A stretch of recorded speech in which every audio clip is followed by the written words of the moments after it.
greetings from Kip and Elena McKee. I run into them yesterday in Oahu, and I just wanted to send their love to the Hilo Church and everything, and just a reminder. Lynn and I, we were not there Friday night, but I guess Kip did some history on the new movement, and as he always does, he brought up how the Hilo Church back then stood in the gap.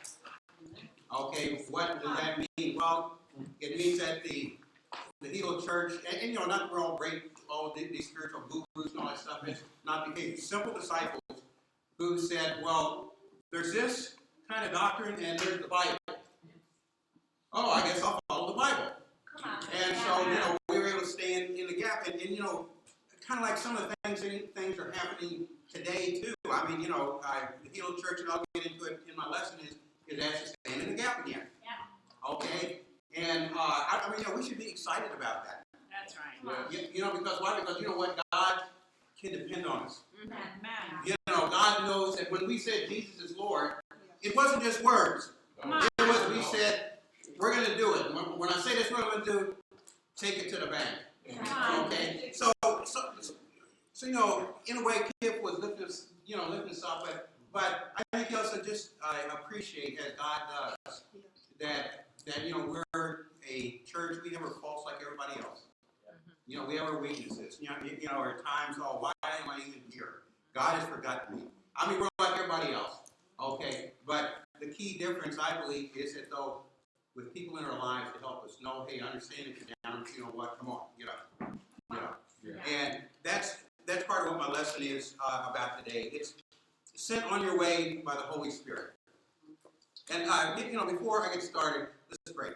Heavenly Father, we thank you so much for this time. We thank you for being our God.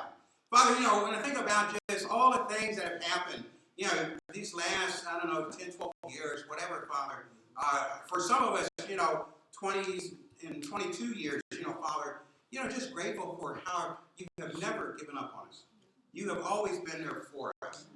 You always take care of us. Father, we just pray that today that you'll speak through me. Your word's not my own.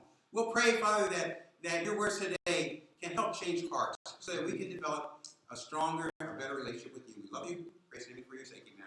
Amen. All right, let's turn your Bibles to Acts 13. And like I said, the title of the lesson is Sent on Their Way by the Holy Spirit. And this is a lesson that Joe Willis did back at the GLC Asia Pacific Realm Forum. Now, I'm not going to do it exactly the way Joe did it. I kind of modified it Hilo style. Okay? But, amen, point one is you are called to keep the Spirit. You are called to keep the Spirit. And that's Acts 13, verses 1 through 5.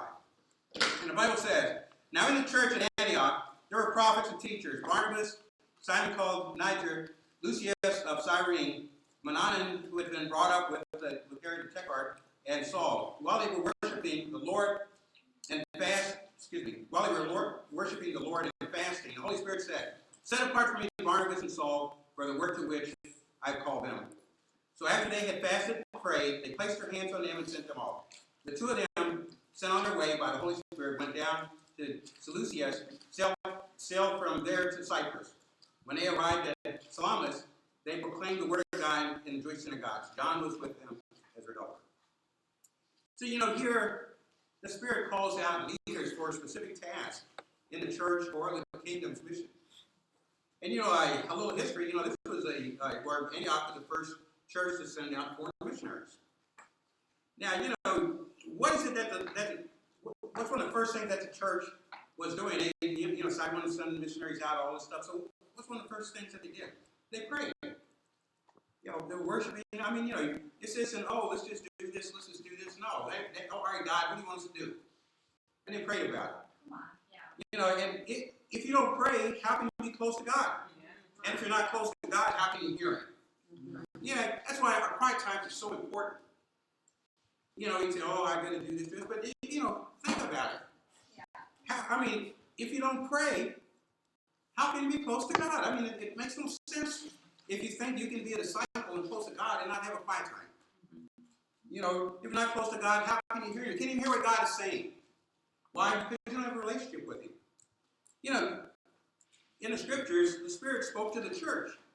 And as the church sought God's will by worshiping and fasting, the Spirit then directed Paul and Barnabas where to go to begin their mission. You know, Paul and Barnabas didn't, let's just go here. Oh, listen, what do you think about that? You know, no. The Spirit directed Paul and Silas where to go to begin their mission.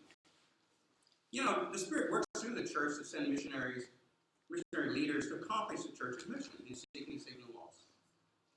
And then, next thing that the church has to do is provide support for that. You know, now, let's look at our situation here in Pac Rim and see how the scripture kind of relates to us. Right. Come on. You know, I want to talk about the Burritos move to Hilo. From Hilo to Honolulu. You know, Mark and Carrie really don't want to move to Honolulu right now. They'd rather complete the mission that they were given when they were sent here. You know, they were even promised that they would not have to move till about June of 2017. So what happened? Well, you know, God's kingdom is always moving. Okay? You know, if it isn't moving, then it's dead. Okay, there's no such thing as a status quo in God's kingdom. You know, situations in God's kingdom sometimes dictate that immediate changes need to happen. You know, we need to remember there's a spiritual battle going on. There's a spiritual battle right now. There's a spiritual battle going on here. There's a spiritual battle going on in Honolulu, too. And you know, Kyle, as our world secretary leader, decided needed to make some changes in Honolulu. Why? Because Satan, and even Jake and Jen, most of you know Jake and Jen are doing so bad or anything. It's just that, you know, one thing, it appears Satan has put a full court press on him. You know, maybe he had his second strain of demons working, but then he said, I need to bring the first team in here. So Kyle said, well, I got the first team too. Come on. You know, so, you know, Satan is trying to take the Honolulu church out. A church of 100 a few years ago is now a church of about 60 on the roll, but I'm really told about maybe 50. Okay. Paul reminds us in Ephesians 6:12 that we are in a spiritual battle. For our strength is not against flesh and blood, but against the rulers, against the authorities, against the powers of this dark world, and against the spiritual forces of evil in the heavenly realms. So, you know, this isn't a standard battle, if you will. You know, like any battle, sometimes you need to relocate your forces to shore up your army as the battle intensifies.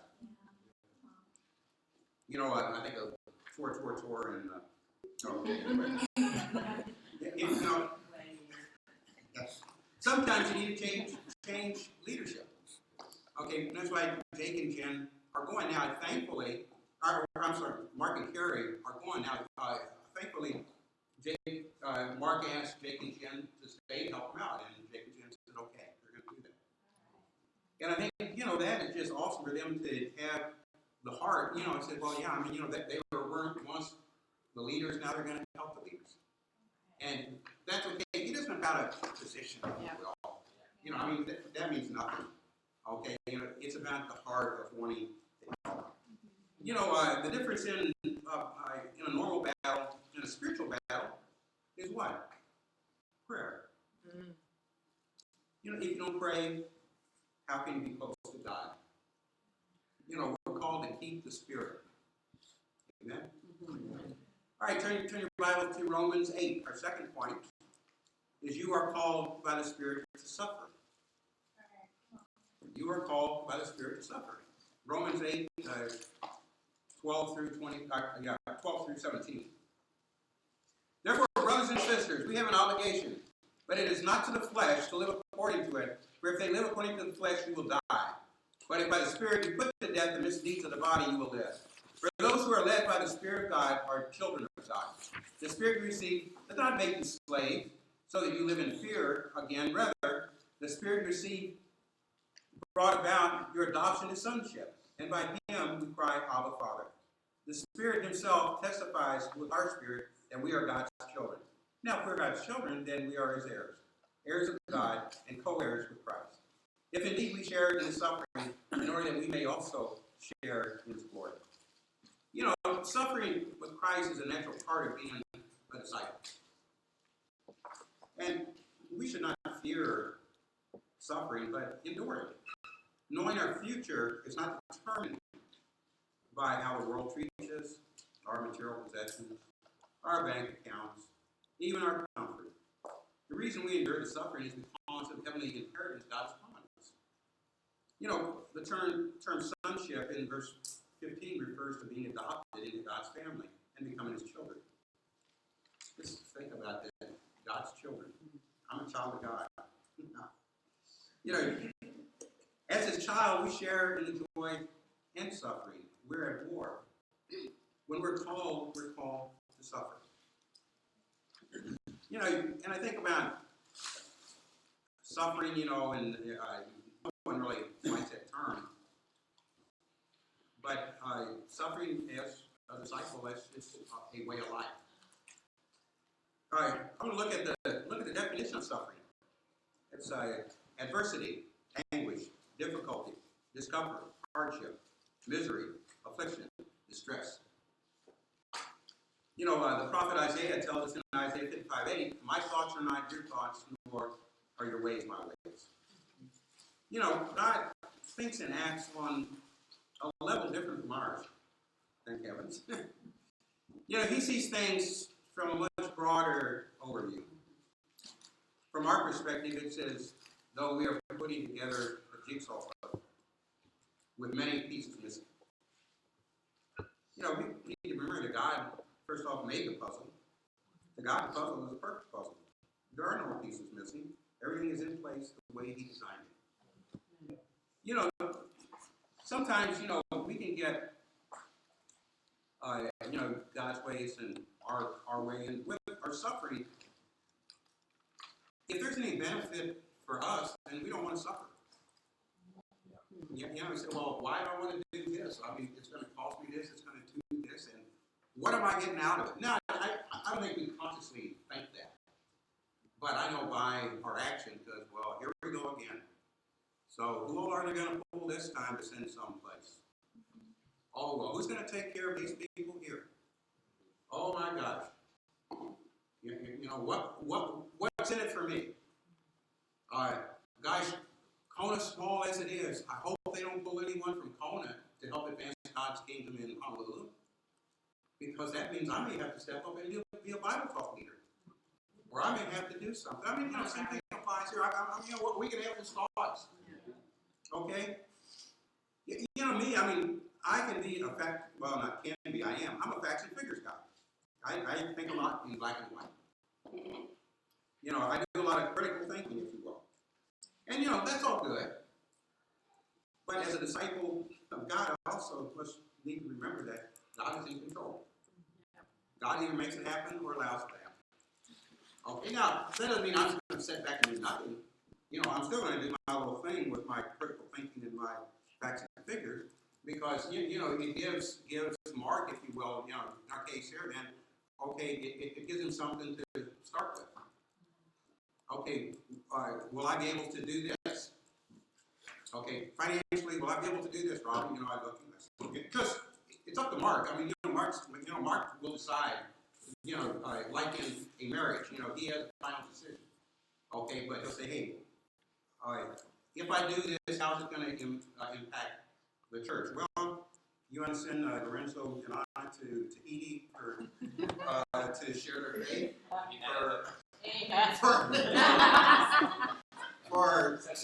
for 2 weeks? Well, won't be able to pay you this month. Oh, well, okay. Well, then, no, but I mean, you know, and I exaggerate, but I mean, no, but that's what it's about. Facts and figures do matter, but you know what? If it came down to, well, but you know, God has called him to be there. I know I've shared this story numerous times. I'll keep it short, but with the in India, when Evan was here, wanted from this church $1,000 a month to help the church in India. I gave Evan facts and figures. Evan, it's not financially possible. Here's what we have coming in. Here, we'll have to cut your salary hours. And Evan said, okay. I mean, they weren't making that much anyway. I said, well, let's see, 0 to 0 equals 0, okay. But you know, Evan said, that's what I want to do. We did it, and you know what? We did it for 6 months. We did it for 6 months, $1,000 a month. And so $6,000, and you know what? Didn't affect us at all. You know why? Why? Because God said, hey, God put it on Evan's heart. Evan said, you know, I want to do this. I met the guy. I talked to him. I prayed about it. Evan fasted about it. This is what we need to do. And we did it. And it made no sense to me. We're barely getting by. But, you know, God wanted it to happen, and it happened. And I think sometimes we can kind of forget that you know, God is in control. Yeah. You know, let's don't get, I mean, I go with numerous reasons why we shouldn't, why Martin Carey shouldn't be legal. Numerous reasons. But you know what? There's my thoughts, and then there's God's thoughts. Amen. So, let's look at suffering. You know, there's five aspects of suffering. One, suffering is multifaceted. So what that means is suffering has many faces. The Apostle Paul wrote, and I'm going to be getting a lot of scripture, so just jot them down. Wrote in 2 Corinthians 4, verses 8 through 9. We are afflicted in every way, but not crushed. Perplexed, but not driven to despair. Persecuted, but not forsaken. Struck down, but not destroyed.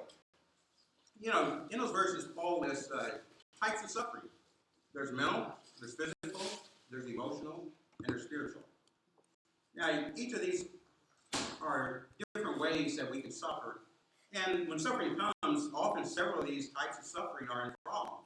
As an example, if you're sick, you know, let's say that you're sick, so it's physical suffering.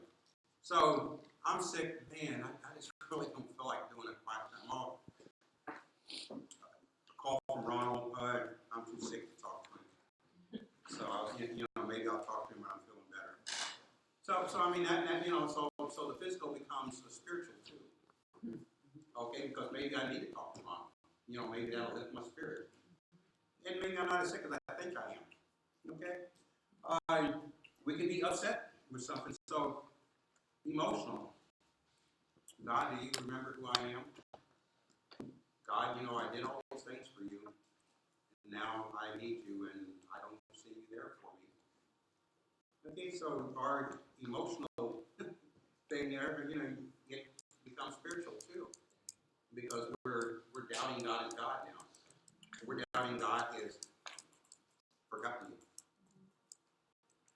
And I don't know about you. I mean, maybe you don't go through things like that. I know I do. I have. You know, I mean, a disciple for as many years as I've been. There's times, you know, that God, I don't know, God.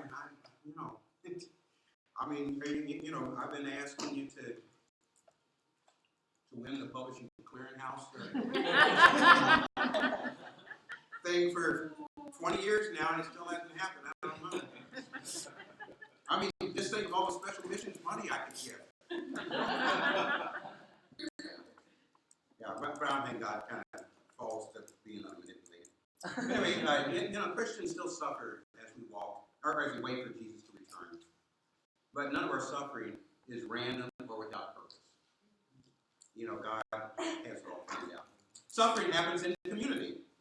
Now, you know, the church is not meant to be a loosely bound association of functional Lone Rangers. You know, maybe I shouldn't have used that term, Lone Rangers. How many of you remember the Lone Ranger in Top Gun? Okay. Come on, man. All right. How'd they come up with a movie? Wait, you know, Paul confronts that type of thinking when he writes in Galatians 6:2. Bear one another's burden and so fulfill the law of Christ. You know, the church is meant to be a refuge for those suffering. When a member is hurting, the church applies the bandage. You know, whether, you know, it could be through benevolence. When a member is down, the church encourages. You know, it could possibly be a deep time or just a hang time. You know, there's been times that I've been down. I know as a young disciple, I was on Oahu, and you know, my disciples say, "Hey, you know, let's go play some racquetball." I'm sitting sitting there thinking, man, I just told him all my struggles, and all this. He's talking about playing racquetball. Well, I like playing racquetball. Maybe it's not that. Yeah, okay. Let's go. So we would go and play racquetball, and then we talk. By then I kind of took the focus off myself, though. Okay, I was enjoying the game, and then after, so really, in a way, my heart was more receptive to receiving. I wasn't as defensive. So I learned from that. It's like, hey, you don't need to always, try to fix it right then and there. Hey, let's hang out. Let's be friends. Let's do something.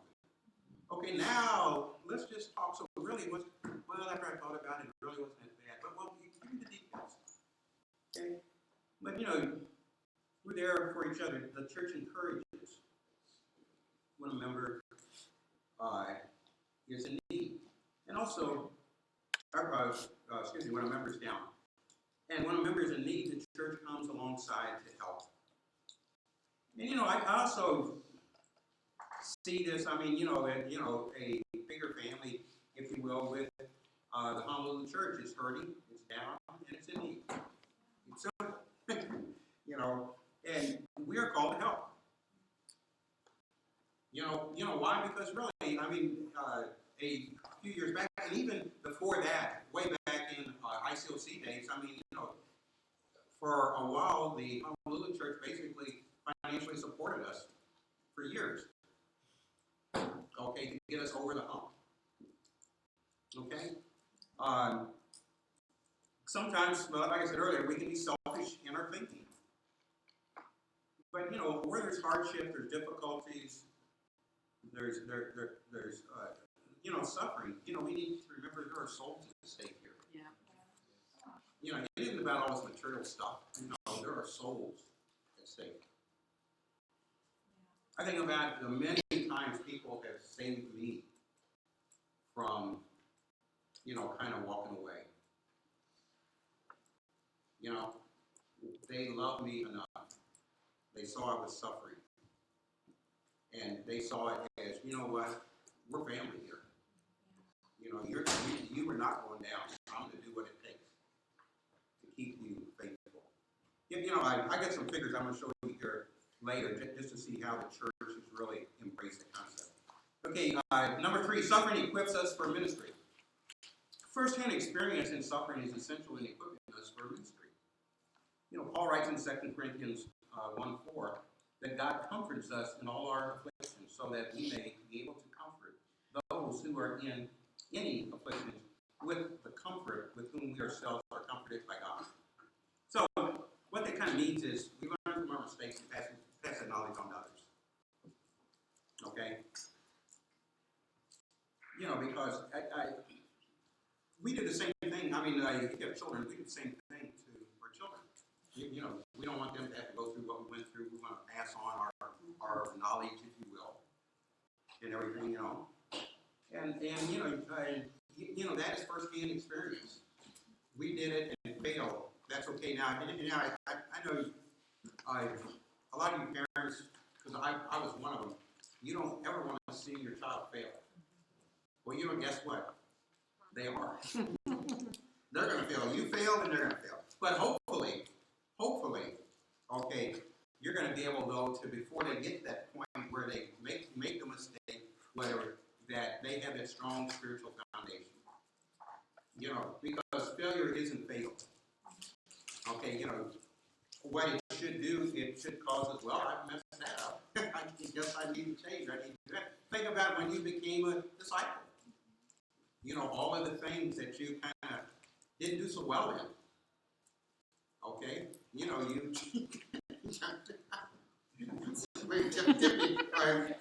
take your shoes off and use your toes. No. But none of us are perfect. We weren't perfect then. We're not perfect now. Okay? We are still going to fall short, but we have each other. And, like I said, suffering does equip us to be able to help others. Number 4, suffering is a battleground.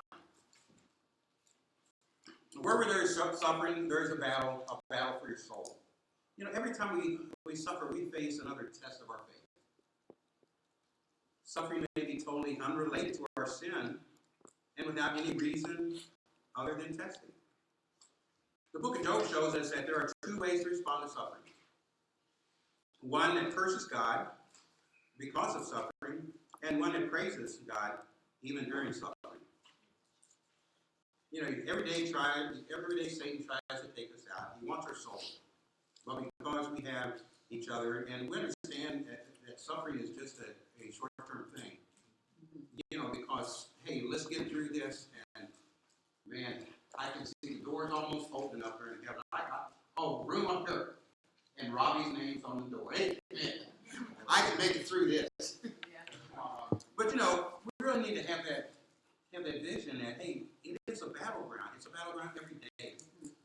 And we can't, you know, when we don't have our quiet time that day, when we're not meeting with our brothers and sisters, we're not doing these things.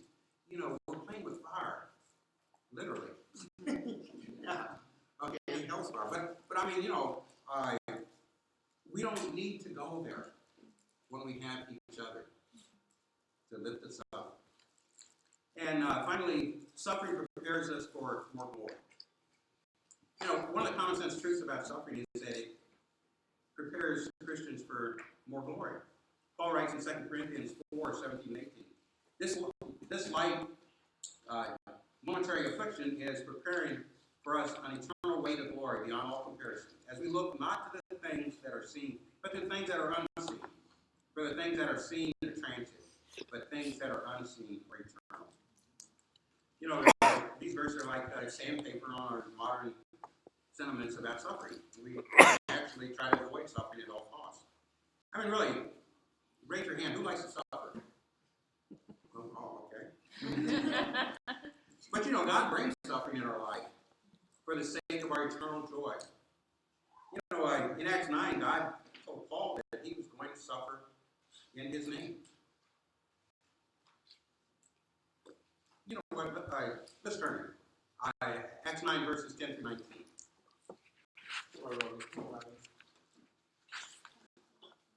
Acts 9, verses 10-19.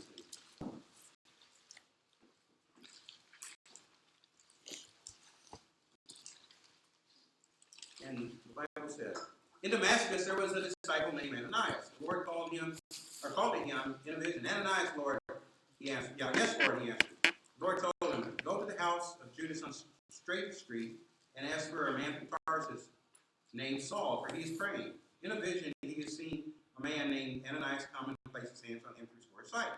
Lord, Ananias answered, I've heard many things about this man, and all the harm he's done to your holy people in Jerusalem. And he's come here with authority from the chief priests to arrest all who call on your name. But the Lord said to Ananias, go. This man is my chosen instrument, proclaiming my name to the Gentiles and their kings and to the people of Israel. I will show him how much he must suffer for my name. Then Ananias went to the house and entered, placing his hands on Saul. He said, Brother Saul, the Lord Jesus, who appeared to you on the road as you were coming here, sent me so that you may see again. And be filled with the Holy Spirit. Immediately, something like scales fell from Saul's eyes, and he could see. He got up and was baptized. And after taking some food, he regained his strength. Paul spent several days with the disciples in Damascus. You know, the transformation from Saul the persecutor to Paul the preacher was a greater miracle than the blinding and the healing of Paul. In faith, each of us can receive spiritual sight and transformation. And as God's chosen instruments, we are going to suffer. Turn to Matthew 13.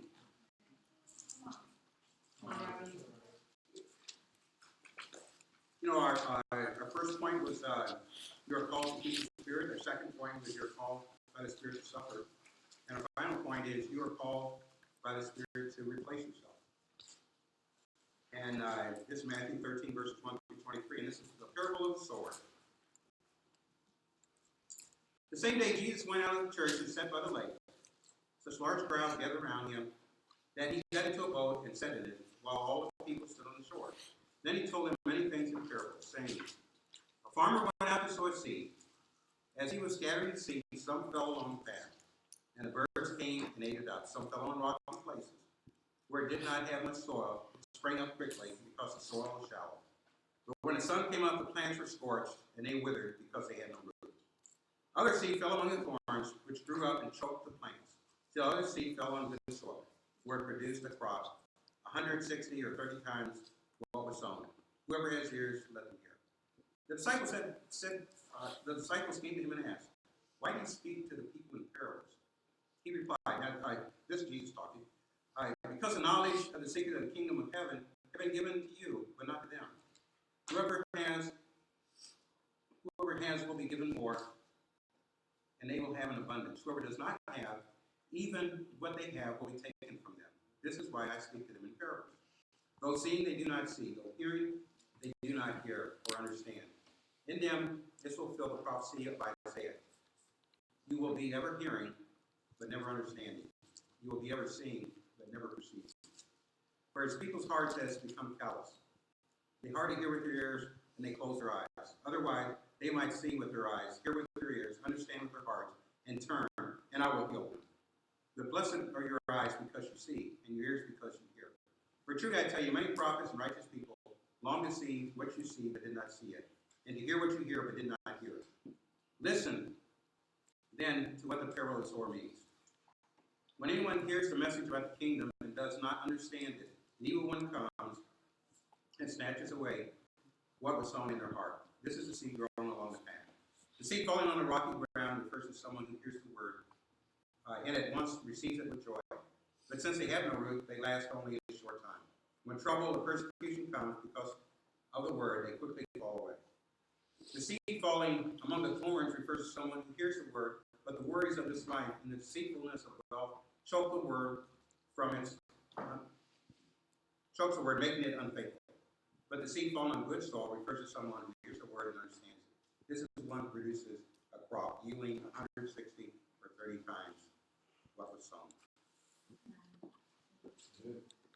Faithful disciples, those with willing hearts who respond to the good news, they have three characteristics. They hear the word willingly, they understand it and respond to it in true commitment and faith. And with the power of God within, they change and produce fruit. How fruitful have you been this last year? Are you allowing the worries of the world to make you unfruitful? We can worry about so many things, spouse, children, finances, job. We get so consumed with ourselves and our lives that we forget our purpose and our mission in life. Nothing will come of our effort to save the lost if we're filled with stress and worry. We choke out the power of the Word of God when we focus on our worries. God wants us to have a faithful life. When we really hear God's Word and embrace it, we will produce the fruit beyond our wildest dreams. Have you let stress and worry in your life choke out the Word? Matthew 21:43 says, "Therefore I tell you that the kingdom of God will be taken away from you and given to people who will produce its fruit." Jesus said this to the Israelites, and it applies to us today. As a church, we need to be excited about what's happened this year in our membership in seeking and saving the lost. And I'm going to give you a little quick history here. In 2014, we had 7 baptisms, 1 restoration, and 11 fallaways. So that was a -3. In 2015, we had 4 baptisms, 5 restorations, and 12 fallaways. So now there's another -2. So we're not going to do well going forward. Now in 2016, and this is January through April. This is before Martin Carey came. We had 4 baptisms, 2 restorations, and 5 fallaways. So already making progress +1. Now, since Mark and Carrie have been here, baptisms we've had 14, restorations none, and fallaways 2. Now, what's the difference? Is Mark and Carrie so great that they, just poof? No, because the church changed. Okay, we learned how to take care of people. You know, I remember the Kona group. It seems like I could baptize one, a week later they fall away.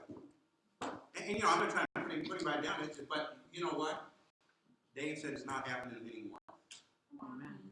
And you know, Dave and Beth and the people that they baptize at his keep helping each other out. And you know, the same thing applies here. Yep.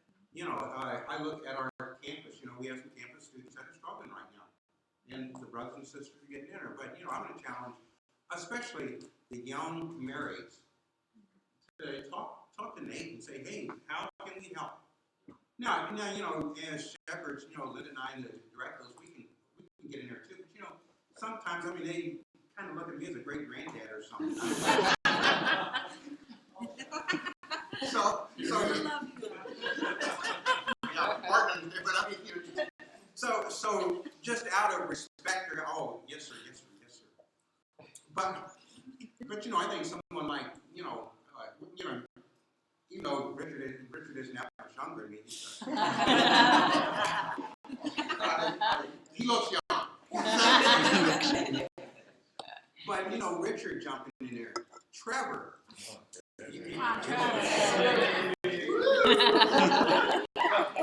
No, young, you know, because Trevor can show him some stuff on the, you know, all that stuff. I mean, I can show it too, but you know, it made me over the head if I show it. No, but you know what I'm saying, you know, we haven't had that many fall in because we've learned how to take care of each other. You know, there's no secret. There's no magic formula. Okay, it is just loving each other. Yeah.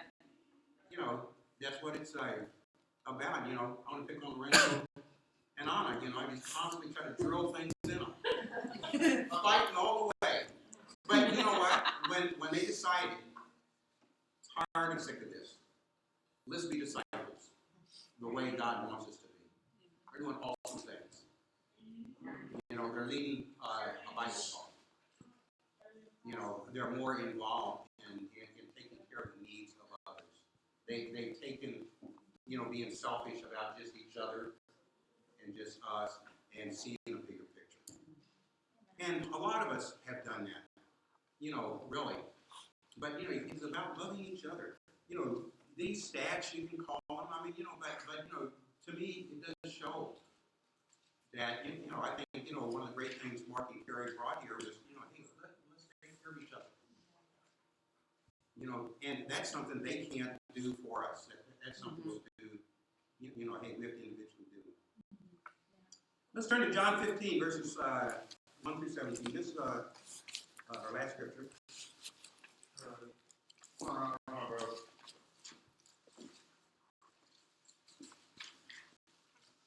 The vine and the branches. I am the vine, and my Father is the gardener. He cuts off every branch in me that bears no fruit, while every branch that does bear fruit, he prunes so that it will be even more fruitful. You're already clean because of the word I have spoken to you. Remain in me as I also remain in you. No branch can bear fruit by itself. It must remain in the vine, neither can you bear fruit unless you remain in me. I am the vine, you are the branches. If you remain in me, and I in you, you will bear much fruit. Apart from me, you can do nothing. If you do not remain in me, you are like a branch that is thrown away and withers. Such branches are picked up, thrown into the fire and burned. If you remain in me, and my words remain in you, ask whatever you wish, and it will be done for you. This is to my Father's glory that you bear much fruit, showing yourself to be my disciples. As the Father has loved me, so I have loved you. Now remain in my love. If you keep my commands, you will remain in my love, just as I have kept my Father's command and remain in his love. I've told you this so my joy may be in you, and that your joy may be complete. My command is this: love each other as I have loved you. Greater love has no other than this, to lay down one's life for one's friends. You are my friend if you do what I command. I no longer call you servant, because the servant does not know his master's business. Instead, I call you friend. For everything that I've learned from my Father, I've made known to you. You did not choose me, but I chose you and appointed you so that you might go and bear fruit that will last, and so that whatever you do in my name, the Father will give you. This is my command: love each other. You know, we need to stop waiting to be called. We need to stop being lazy. If you think about it, you know, you're holding back the kingdom. You have all this experience and the tools, but in some cases choose not to do anything with it. You know, when I ask, I mean, how many, how are you doing as far as evangelizing the world or Hilo or Kona? You know, I mean, that wasn't a trick question. You have everything that you need to do that. You know, first off, you got God. I mean, why, think about this, why do you think God would give you the mission and then not give you the tools to accomplish it? I mean, that just makes no sense at all. So it isn't that we can't do it. Sometimes, I know, for me, I can be extremely lazy. Well, half of them probably aren't going to listen anyway. Well, I got to drive all the way into town. I wonder how much gas that is. You know, gas really gone up. Oh, I got to go pick Rose up at school, so I'm only going to have about 10 minutes. I mean, excuse after excuse. Okay, once again, I'm just glad God doesn't come up with excuses when I'm in need of something. Thank God. You know, but we have everything that we need. You know, think about this: David didn't deal with Absalom, and he lost the kingdom. 2 Samuel 13:15. Look it up. Yeah, you know, basically in a nutshell, David was supposed to do something, and he didn't do it. So, in a nutshell, God kind of took the kingdom away from him. You know, the same can apply to us. When you became a disciple, you said you would give up everything. Mark 1:14 through 18. We're going to do a little discipleship study here. Become fishers of men. Luke 9:23-26. Deny self. Luke 11:1-4. Daily relationship with God. Prayer.